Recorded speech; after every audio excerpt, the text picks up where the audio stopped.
అన్నయ్య, నన్ను ప్రాణం కంటే ఎక్కువగా ప్రేమించావు, కానీ నా ప్రేమని అర్థం చేసుకోలేకపోయావు. జయ నన్ను లవ్ చేసి కూడా నా ప్రేమను గెలిపించడం కోసం యుద్ధం చేశాడు, ఎన్నో కష్టాలు పడ్డాడు. అలాంటి మనిషి ప్రేమ ఊడిపోకూడదు, గెలవాలి. అందుకే జయని పెళ్లి చేసుకోవాలనుకుంటున్నాను. నాకు అమ్మ నాన్న అన్నీ నువ్వే అన్నయ్య. అందుకే నీకు ఈ విషయం చెప్పాలని ఫోన్ చేశాను. ప్రేమను ప్రేమతో గెలుచుకోవడం అంటే ఏంటో ఇప్పుడు నాకు అర్థమైంది. నేను నీ లైఫ్లోకి ముందొచ్చి ఉండొచ్చు, కానీ చేయలే ఎప్పుడు నీ కోసం ముందుకు రాలేదు. చేయి నీ ప్రేమను గెలిపించాలనుకున్నాడు, నువ్వు అతని ప్రేమను గెలిపించాలనుకున్నావు. Truly made for each other. నీతో కలిసి బతకలేకపోవచ్చు, కానీ నీలాంటి ఒక ఫ్రెండ్ ఉందని గర్వంతో బతికేస్తాను. Thank you Siddhu, thank you so much. నన్ను అర్థం చేసుకున్నావు. కమాన్, ఇంతకీ ఈ విషయం చేయికి చెప్పావా? లేదు, సంక్రాంతి పోటీలు అయిపోగానే చెప్తాను. All the best. వీడేంటి ఇక్కడ? వాడు పిచ్చయ్యనాయుడు మనవడు. వాడు పిచ్చేనాడు మనవడా? అవును సామి, నాయుడికి ఇప్పటిదాకా మనోబలం మాత్రమే ఉంది, ఇప్పుడు మనవడి బలం కూడా తోడైంది. నా పగ తీరకుండా వాడి మనవడు అడ్డుపడ్డాడు. నీ వ్యాపారానికి వాడి తాత అడ్డుపడ్డాడు. ఏం చేయాలో అర్థమైందిగా. పోటీలో తాతని నా చేతులతో చంపేస్తాను, వాడు మనవాళ్ళ చేతిలో చస్తాడు. ఇన్ని దీపాలు నువ్వు ఒక్కదానివే వెలిగిస్తావా? నేను హెల్ప్ చేస్తాను. దీపాలు గెస్ట్లు వెలిగించకూడదు. నేను ఇంటికి కాబోయే కోడల్ని కదా, అందుకే వెలిగిస్తున్నాను. చంద్రముఖి, నీతో ఒక ఇంపార్టెంట్ విషయం చెప్పాలి. ఏంటది? జయ నన్ను ప్రేమించాడు. నేను యూరోప్ వెళ్ళినప్పుడు అనుకోకుండా జయ పరిచయం అయ్యాడు.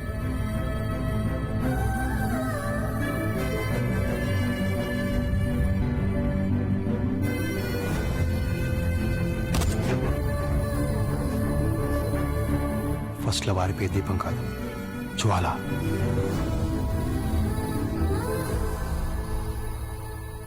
చంద్రముఖి, నీకు అభ్యంతరం లేకపోతే నువ్వు ఒప్పుకుంటే జయని పెళ్లి చేసుకోవాలనుకుంటున్నాను. ఒప్పుకోకపోతే?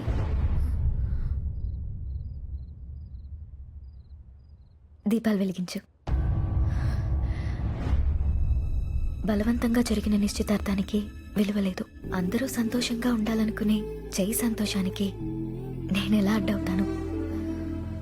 జై ఒక్కడు తోడుగా ఉంటే చాలు, 100 మంది సైన్యంలా కాపాడతాడు. నాకు చాలా లక్కీ. చంద్రముఖి, నువ్వు నిజంగానే సంతోషంగా ఉన్నావా? జై ఫస్ట్ లవ్ గెలుస్తున్నందుకు చాలా సంతోషంగా ఉంది. Congrats. Thank you so much. దీపాలు వెలిగించు. చెప్పండి పంతులు గారు. అయ్యా, గుళ్ళో మీ పేర అభిషేకం చేయిస్తున్నాను. అది మీ మనవడి గారి చేత్తో జరిపిస్తే శుభం జరుగుతుంది. సంతోషం, అలాగే పంపిస్తాను. నా భార్య బిడ్డలను అడ్డు పెట్టుకుని నా చేత ఈ పాపం చేయించే బదులు నన్ను చంపేయండి. తప్పకపోతే ఏమో గాని, లేకపోతే బ్రాహ్మణ హత్య మహాపాపం. బాబు చేయి. పోటీల ముందు దేవుడికి అభిషేకం చేయడం మానవైతే. పంతులు గారు నిన్ను పంపించమన్నారు. చూడు తాతయ్య, పోటీలో పాల్గొనేది నువ్వు. నీ చేత్తోనే అభిషేకం జరగాలి. నువ్వు వెళ్ళు. సరే, మీరందరూ పోటీలకు వచ్చేయండి. సరే. తాతగారు, నేను మీతో గుడికి రావచ్చా? రామ్మా.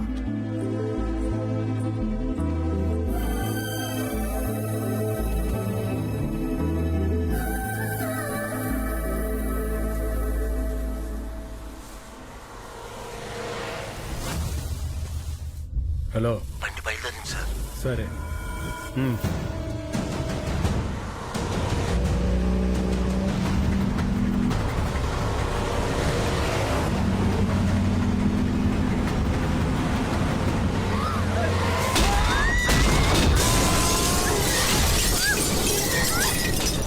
రాయగిరి గ్రామ నిబంధనల ప్రకారం 10 సంవత్సరాలకు ఒకసారి నిర్వహించే కర్రసాము పోటీల్లో గెలుపొందిన వారికి 10 ఏళ్ల పాటు గ్రామంపై పూర్తి అధికారం ఉంటుంది.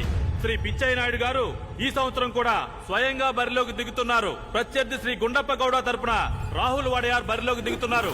తిప్పు సామి తిప్పు. నువ్వు కర్ర తిప్పాలా, నేను ఈ ఊళ్ళో చక్రం తిప్పాలా?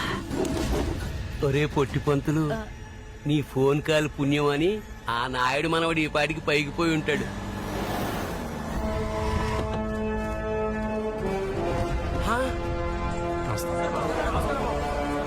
నమస్కారం బాబు. కృష్ణ తాతయ్య ఎక్కడ? ఇంకా రాలేదు బాబు. ఇంకా రాలేదు. గుండప్ప గౌడ తరపు అభ్యర్థి రాహుల్ వడయార్ని బరిలోకి రావాల్సిందిగా కోరుతున్నాం.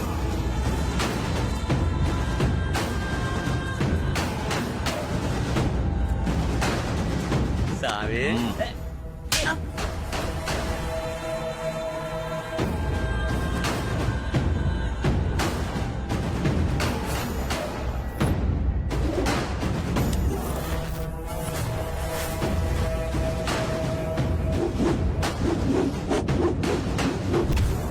ఇప్పుడు శ్రీ పిచ్చయ్య నాయుడు గారిని బరిలోకి రావాల్సిందిగా కోరుతున్నాం. ఇంకా రాలేదేంటి? నిర్ణీత సమయం లోపు నాయుడు గారు రాని ఎడల గెలుపు ఏకపక్షం అవుతుంది. మా తాతయ్య తరపున పోటీకి నేను రెడీ.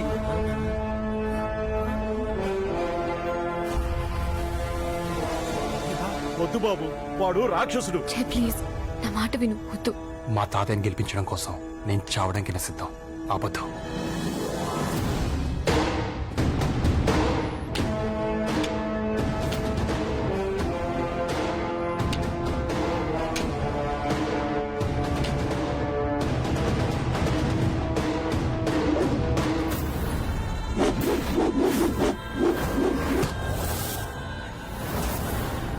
గుండు ఆడు పారి నుంచి వచ్చాడు, పాలు తాగేలా ఉన్నాడు.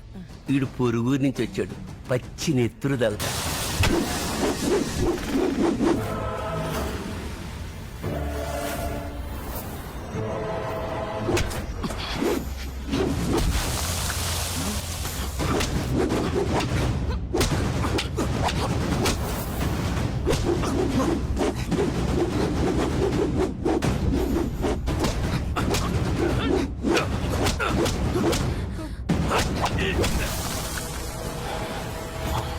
గుడికెళ్తున్న నిన్ను కార్ యాక్సిడెంట్ లో లేపేద్దామనుకున్నా, తప్పించుకున్నా.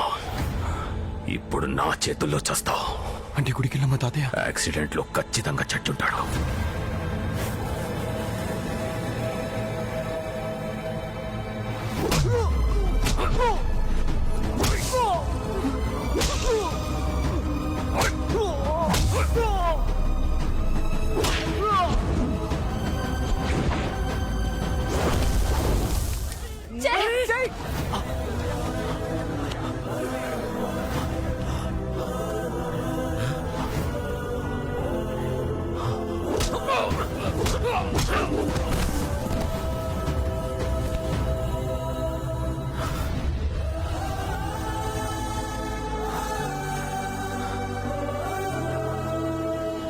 ఆటెప్పుడు కసితో కాదు, క్రమశిక్షణతో ఆడాలి.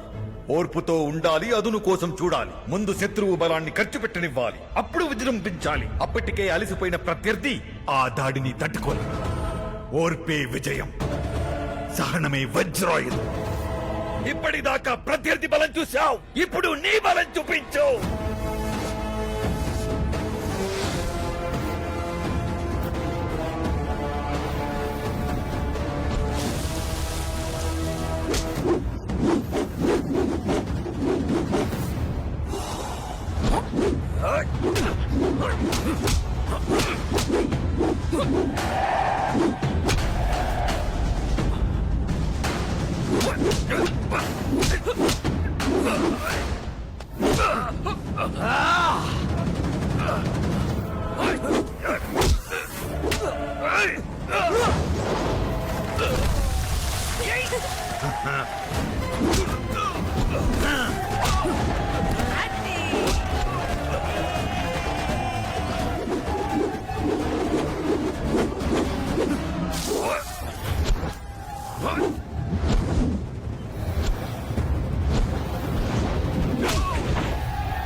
ఒక్కడిని కొడితే మగాడు, ఇంతమందిని కొడితే నా మానవుడు.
వాడు లేవడానికి 10 ఏళ్ళు పడుతుంది.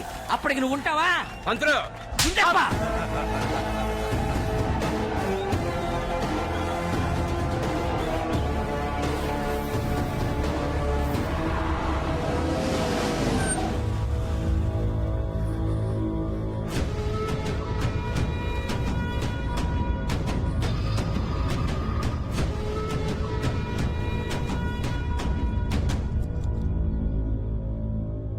నువ్వు నా ఇంటికొచ్చి నా చెల్లెల్ని తీసుకెళ్ళినప్పుడే నీ కళ్ళలో నా చెల్లెలి పట్ల ప్రేమని గమనించాను. ఇప్పుడు నా చెల్లెలు కూడా నీ ప్రేమని గుర్తించి నిన్నే పెళ్లి చేసుకోవాలనుకుంటుంది.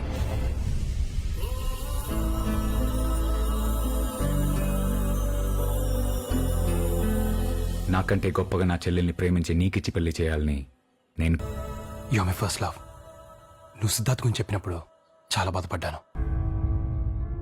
ఎప్పుడైతే నీ ప్రాబ్లం గురించి చెప్పావో నువ్వు నా అలా బాధపడకూడదని మీ ఇద్దరిని కలపడం కోసం ఇక్కడికి వచ్చాను. మీరా సిద్ధార్థ్ నేను వదులుకోవడానికి కారణం తన ఫ్యామిలీ. వాళ్ళకి ఏమవుతుందన్న భయం. అది అతని ఫ్యామిలీకి ఇచ్చే ఇంపార్టెన్స్.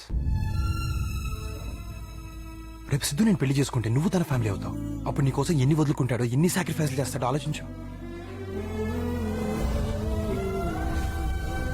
ప్రేమించే ప్రతి వాడికి యుద్ధం చేసే శక్తి లేకపోవచ్చు, కానీ గుండె నిండా ప్రేమ ఉండాలి. అది సిద్ధార్థకుంది. మీరా, చంద్రముఖి నన్ను ప్రేమించింది, కానీ మన ప్రేమ గెలవాలని నీతో అబద్ధం చెప్పింది.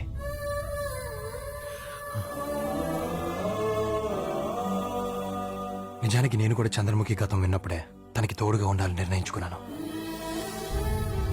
ఇప్పుడు నన్ను కాపాడుకోవడం కోసం తను ఏం చేసిందో తెలుసా?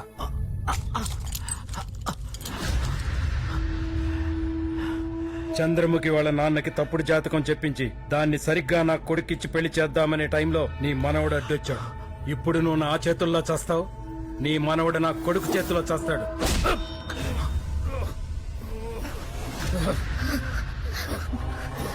నిన్ను చంపుతుంది నాకు మా నాన్నగారికి చేసిన ద్రోహానికి కాదు, మంచి మనుషుల్ని చంపాలనుకున్నందుకు. తాతగారు, మీరు వెళ్ళి చేయని కాపాడండి.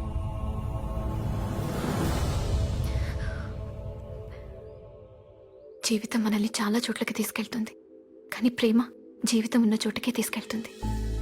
చే, నీలాగే ఆలోచించే అమ్మాయి నీకు దొరకడం నీ అదృష్టం. I'm very happy for you. Congratulations. Meera, ఇన్నాళ్ళు నేను మీ ఇద్దరిని కలపడం కోసం ఇక్కడికి వచ్చాను అనుకున్నాను, కానీ మా ఇద్దరిని కలపడం కోసం నువ్వు యూరోప్కి వచ్చాను అర్థం చేసుకున్నాను. Thank you.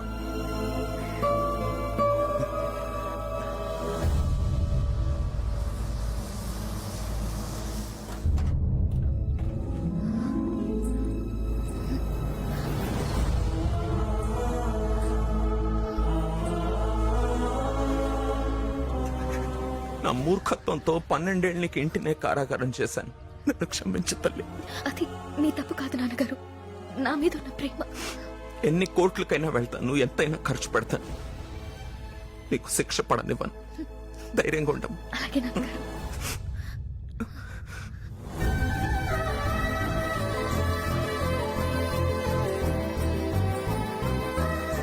జై, మీరా చాలా మంచి అమ్మాయి. మీ పెళ్ళికి నేను రాలేకపోవచ్చు. కంగ్రాట్స్. మీరా నా జ్ఞాపకం, చంద్రముఖి నా జీవితం.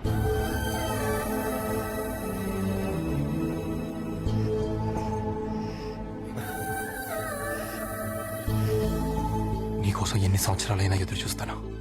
Love you.